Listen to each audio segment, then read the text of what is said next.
आपके concept theory भी आपको इंपॉर्टेंट है और थ्योरी ट्रिक के फार्मूले को याद करो क्योंकि देखो कैलकुलेशन आपका fast. Are you scoring very low marks in the physics और are you feeling the physics is the hardest subject in the NEET UG preparation? So you are in the right place and watching the right video.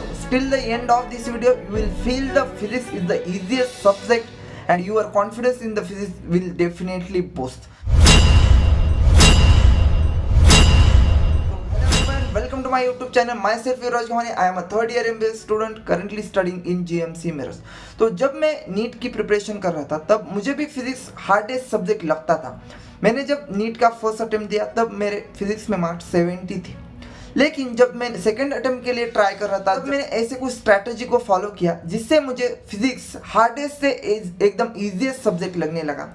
तो वो कौन सी strategies थी और वो कौन से tips थे जो मैंने अपने प्रिपरेशन के दिनों में फॉलो किए और वही मैं आपके साथ शेयर करने वाला हूँ और जिसकी वजह से आपका भी प्रिपरेशन हीरो से हीरो होने वाला है. ठीक है, तो चलो अपने वीडियो को स्टार्ट करते हैं. अगर आप इस चैनल पे नए हो तो वीडियो को लाइक करो और चैनल को सब्सक्राइब करो ताकि ऐसा कंटेंट आपके पास जल्दी से जल्दी पहुंच सके. ठीक है, तो देखो फिजिक्स की जब प्रिपरेशन करनी है और फिजिक्स का जब आप स्टडी कर रहे हो तो आपको 4 चीज़ों को याद रखना है. सबसे पहले इंपॉर्टेंट स्टेप है फिजिक्स में वो है कंसेप्ट बिल्डिंग.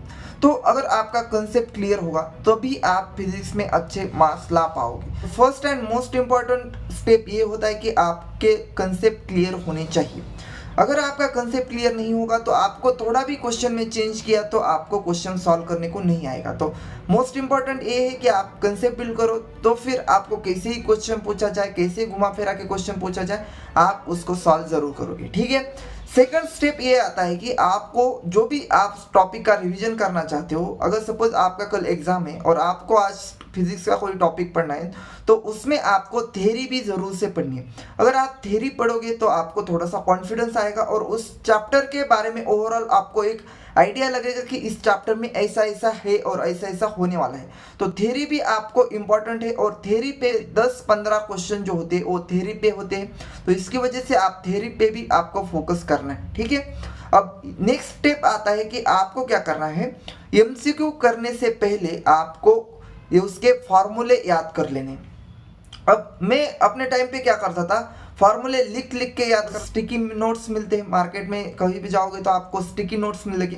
तो उस स्टिकी नोट्स पे आपको फार्मूले लिख के रखना है और वो आप जहाँ भी पढ़ाई कर रहे हो उसके सामने वहाँ चिपका के रखना है. तो इससे क्या होगा, आपके सामने आंखों के सामने हर वक्त वो फार्मूले रहेंगे और आप उसको रिवाइज कर पाओगे. ठीक है, तो ये भी आपको एक स्टेप है, इंपॉर्टेंट स्टेप है, ये करना है. और मैंने ये भी सुना है कि कुछ लोग क्या करते हैं कि अपने मिरर में वो स्टिकी नोट्स लगा के रखते हैं, कुछ लोग बाथरूम में स्टिकी नोट्स लगाते हैं. तो ऐसा लोग करते हैं और वही से उनका सिलेक्शन होता है और उनके चांसेस बढ़ने से आपको कोई भी फार्मूला याद नहीं होगा. उसके लिए आपको हार्डवर्क करना पड़ेगा, अलग अलग मेथड्स उसको यूज करने पड़ेंगे, एक्सपेरिमेंट्स करने पड़ेंगे, तभी आपको वो फार्मूले याद रहेंगे. ठीक है, तो बेस्ट वे ये है कि आप लिख लिख के फार्मूले को याद करो. क्योंकि देखो प्रीवियस ईयर कोई भी क्वेश्चन पेपर उठा के देखो उसमें आपको 70% क्वेश्चन डायरेक्ट फार्मूला बेस दिखेंगे और इसकी वजह से आपके लिए फार्मूले मोस्ट इंपॉर्टेंट होते हैं. जब भी आप नीट में लास्ट में भी आप जब एग्जाम देने को जाओ तब भी लास्ट पॉइंट पे आपको क्या करना है, फार्मूले रिवाइज करने. ठीक है,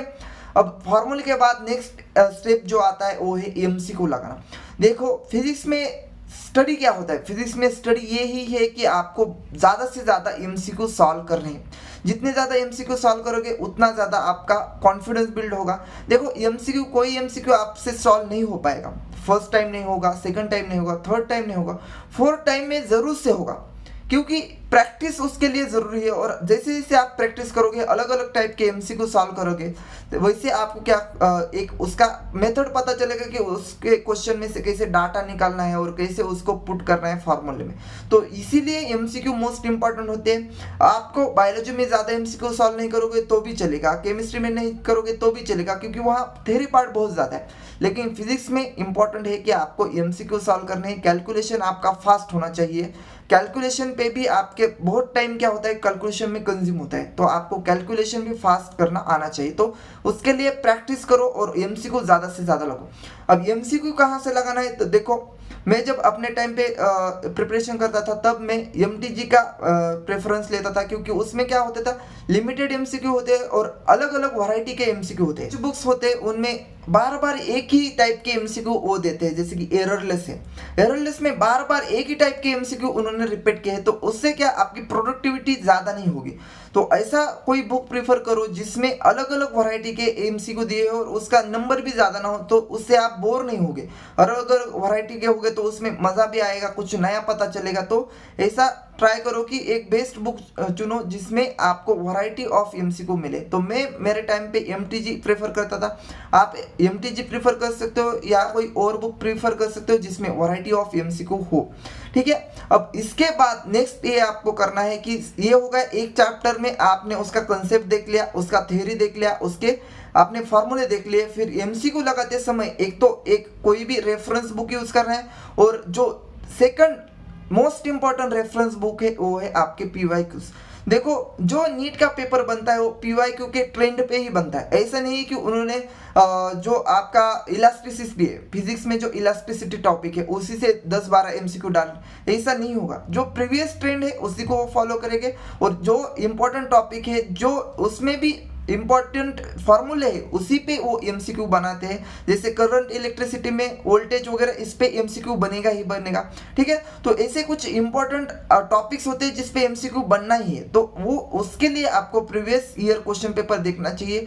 उसी से आपको पता चलेगा कि कौन से इंपॉर्टेंट टॉपिक है, कौन से इंपॉर्टेंट फॉर्मूले जो बार बार रिपीट हो रहे हैं, और वही आपको हाई यील्ड होंगे और वही आपकी प्रिपरेशन को 0 to हीरो लेवल लेके जा देंगे। ओवरऑल इस वीडियो में मैंने क्या बताया उसकी एक बार समरी देख लेते हैं। एक तो आपको जो भी टॉपिक कर रहे हो उसका कंसेप्ट देखना है, फिर उसके बाद उसकी थियरी पढ़नी है जिससे आपको कॉन्फिडेंस आएगा, फिर आप उसको फॉर्मूले जो है उसको याद करना है। आप लिख के याद करो, स्टिकी नोट्स बनाओ, मिरर पे लगाओ, बाथरूम पे लगाओ, जो भी जहां भी मन करे, जहां भी आप बैठते हो वहां आप उसके स्टिकी नोट्स बनाओ और लगाओ। तो उससे क्या होगा, आपको बार बार आंखों के सामने आएंगे और वो याद हो जाएंगे। ठीक है, और लास्ट है कि आपको फिजिक्स के ज़्यादा से ज़्यादा एमसीक्यू सॉल्व करने हैं, मॉक टेस्ट देने हैं, और जो भी आपके मंथली या वीकली टेस्ट होती है उसको देना है, और ट्राई करना है कि ज़्यादा से ज़्यादा मार्क, और फास्ट आपको क्या करना है, कैलकुलेशन करना है जिससे आपका टाइम बचे। एक और इम्पोर्टेंट चीज़ बताना रहेगी कि आपको जब भी कोई पार्ट डिफिकल्ट लगे और जब भी आपसे कोई मिस्टेक होती है तो उसको लिख के लेना है, और उसका एक अलग से नोटबुक बनाए जिसमें आप सभी आपके एरर्स लिखोगे। देखो एक बार आपने कोई गलती कर दी तो वो गलती आप दोबारा से नहीं करोगे, इसके लिए उसका नोट्स बना के रखो, और वो फिर क्या होगा, आपको ज़्यादा दिन तक याद रहेगा एक बार नोट्स बनाने से, और आप कभी भी उसमें फिर से दोबारा से गलती नहीं करोगे। ठीक है, तो ऐसे ही आपको अपनी प्रिपरेशन करनी है, और आपका जो स्कोर है तो वो डेफिनेटली 0 to हीरो जाएगा, और आपका सिलेक्शन कंफर्म होगा, इसकी गारंटी मैं आपको देता हूं। अगर आपको वीडियो अच्छा लगे तो वीडियो को लाइक करो और अपने फ्रेंड के साथ भी शेयर करो, और चैनल को सब्सक्राइब करना ना भूलो। थैंक